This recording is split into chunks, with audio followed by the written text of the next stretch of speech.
just can't stop, won't stop hustling. But I just Grandettes and grandettes, it's your guy again, the Black Abstract. You're locked in once again, and I appreciate each and every single one of you. Make sure you like, subscribe, hit the notification bell, all that good stuff. We almost had 2,000 scubs. Yes, might not be a lot to you, but it's a lot for me. Let's talk about it.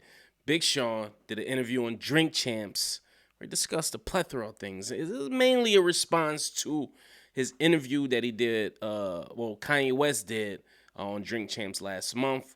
And one of the things that he said about Big Sean was that Big Sean was one of the worst signings he ever signed to Good Music. He threw Sean under the bus because Sean decided to align himself with another political party and not support Kanye West. And when I first initially heard this, I'm like, man, okay, I could see, I did my reaction to the Drink Champs interview with Kanye West, and I thought Kanye West, Kanye West has this thing of making himself seem brilliant, what he's talking about. He's spot on a lot of times, and a lot of his stuff does come from a place of, it seems knowledgeable, and then some of it just, you could tell he's just pulling shit out of his ass. But all in all, I'm a Kanye West fan. So I happen to look over the nuances and the shit that he does. But my thing is, looking back at it and seeing how Big Sean explains this, Kanye West was wrong. Especially throwing Big Sean under the bus because, for one, when you do your research, I don't think Big Sean said this. He said it was a lie. He said he never aligned. He said he don't know what John Legend did, but me personally, I never not supported Kanye West when he did his political run. He said if you look at one of the tweets, even prior to Kanye West running, I was one of the first people to say Kanye West for president. He said, anytime Ye called me, whether I was busy or not, I dropped what I was doing, and I came and I flew to help, bro. Whether it was just being creative in the studio, whether it was writing a verse, whether it was this and this and that and that and that. So I don't know, dude. It's crazy. You couldn't help but feel bad.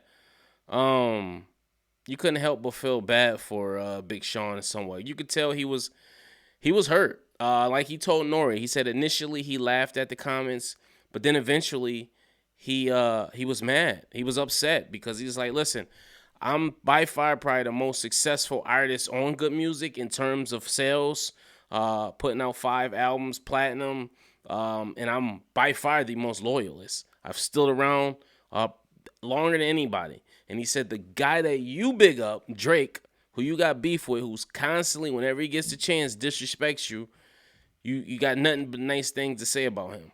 And that's weird. That is weird when you think about it. Somebody said Kanye West treats Big Sean like Jay-Z treats Kanye.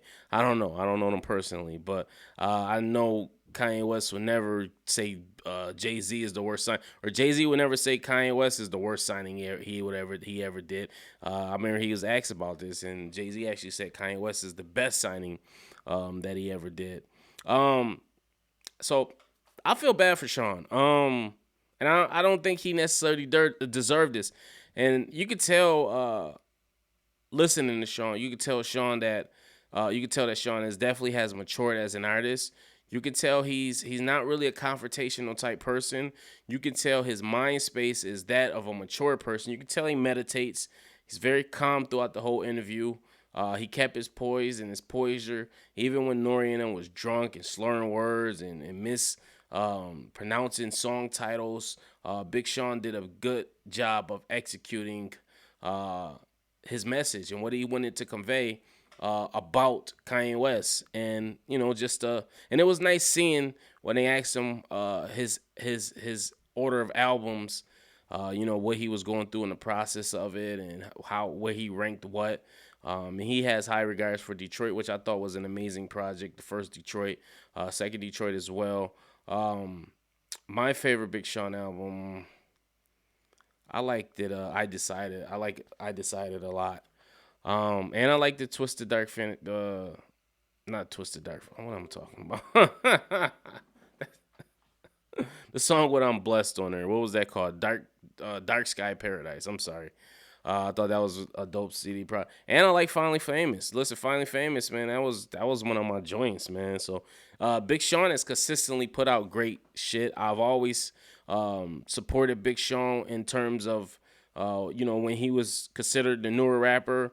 When he was mentioning Drake's and the Kanye West, I always bigged up Big Sean. I was like, yo, he need to be in those talks too, because he was killing. People was trying to throw Meek Mill in those conversations early on, and Big Sean was getting on tracks with all these dudes and killing them, bodying them.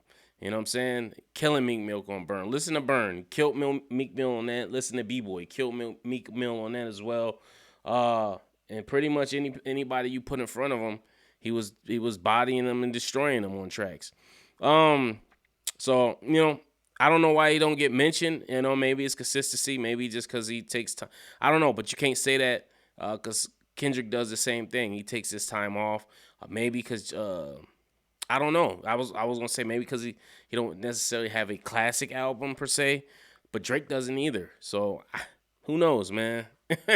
Who knows? But I just thought I really enjoyed the interview, and like I said, man, I feel for Big Sean. That sucks. Somebody you looked up to, somebody that gave you your shot, your position.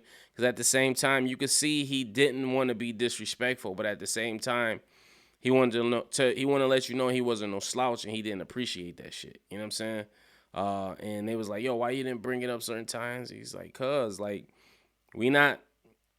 this ain't like the street or nothing. This is like, it's just timing for everything. That's just being a professional individual. Like, it's not time. This ain't the right time for that. You know what I'm saying? And then he said something else. He said, Nori, let me ask you something. If somebody owed you, I think 50,000, would you be upset? And they up millions. They up M's. Would you be upset? And he was like, yeah, probably. He's like, now say they owed you 100,000. Now say they, and it kept going up. Now say they owed you $1 million. Now they say they owed you $2 million. Say they owed you $3 million. Now say they owe you $6 million and they up. And they talking all this about you. And all you did was nothing but, like, every project I've dropped, I've made huge money. Like, I haven't been in the red. I've made money. How would you feel? You know what I'm saying? And you saying I'm the worst signing that you ever had? Like, that was crazy, man. That's crazy. And I think Kanye West owe him, like, a public apology. He owes him a public apology. The same way he tweeted out that shit with Soulja Boy. He need to do that for Big Sean because, like Big Sean said, he ain't been nothing but loyal to you, bruh. He really hasn't been nothing but loyal to you, bruh. You gotta get a man an apology, Kanye West. And Kanye West just need to shut the fuck up for a while. That's just what it is. Just make music. Stop doing interviews, dude.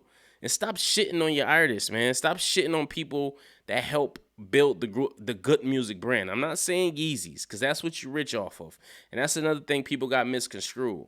Kanye West became a billionaire off of Yeezy, not necessarily good music. So Big Sean wanting this money, the two don't correlate. You're not going to get money from Yeezy for some shit that good music manufactured or put out. It's just not going to happen like that. So yes, Kanye West is up M's, but it's not necessarily from good music. It's from Yeezy. You know what I'm saying? That's why he's a billionaire. So, Sean, I wouldn't hold your breath. A lot of people are like, well, why he get an audit? Hey, that's just good business, Like you said, I went and paid for a professional audit where they go in and look at all the numbers of everything, budgets, done correctly. And, this is what they came up with. This is what I'm owed. Give me what you owe, man. Shit, somebody owe me walking around $6 million, owe me $6 million, and then got the nerve to say something negative about me. I'm going upside your mouth, bro. You know what? You can keep the money if you let me go upside your mouth, because I'm probably never going to get the money anyway. But if you let me, I'm going to go upside your mouth, bro. And that's what, I'm going to be honest, that's probably what Kanye West needs. He just needs somebody to humble him. He needs some humble pie. He need a good, passionate punch in the mouth that'll humble you right out. That will humble you right up. I've seen it plenty of times before. And I've gave out humble pie plenty of times. So that's probably just what he needs, man. All in all, I thought it was a dope interview. I thought Nori did show some kind of bias towards Kanye West. But, he Kanye West arguably gave him the biggest interview of his career and of Drink Champ's career. The only thing bigger than that probably is them getting Jay-Z on there or Beyonce or somebody. I don't know. And I don't know what the Alicia Keys one did too. I didn't even watch that one yet. Because I honestly I'm not a fan of Drink Champs. Their formula, just how they format things. You know, sometimes it could get a little obnoxious, especially when Nori's over talking the guest. It gets a little annoying, you know what I'm saying? And clap it up. You know, artists or guests is trying to get to a point or talk about a point and then get interrupted. Oh, clap it up. Huh? It's just a little obnoxious, just from my taste. But yeah, shout out to Nori. You're a real dude from what I know. Post your comments below. Let me know what you guys thought about it. This is just my thing. This is my thoughts on it. Make sure you like, subscribe, hit the notification bell. 2,000 subscribers.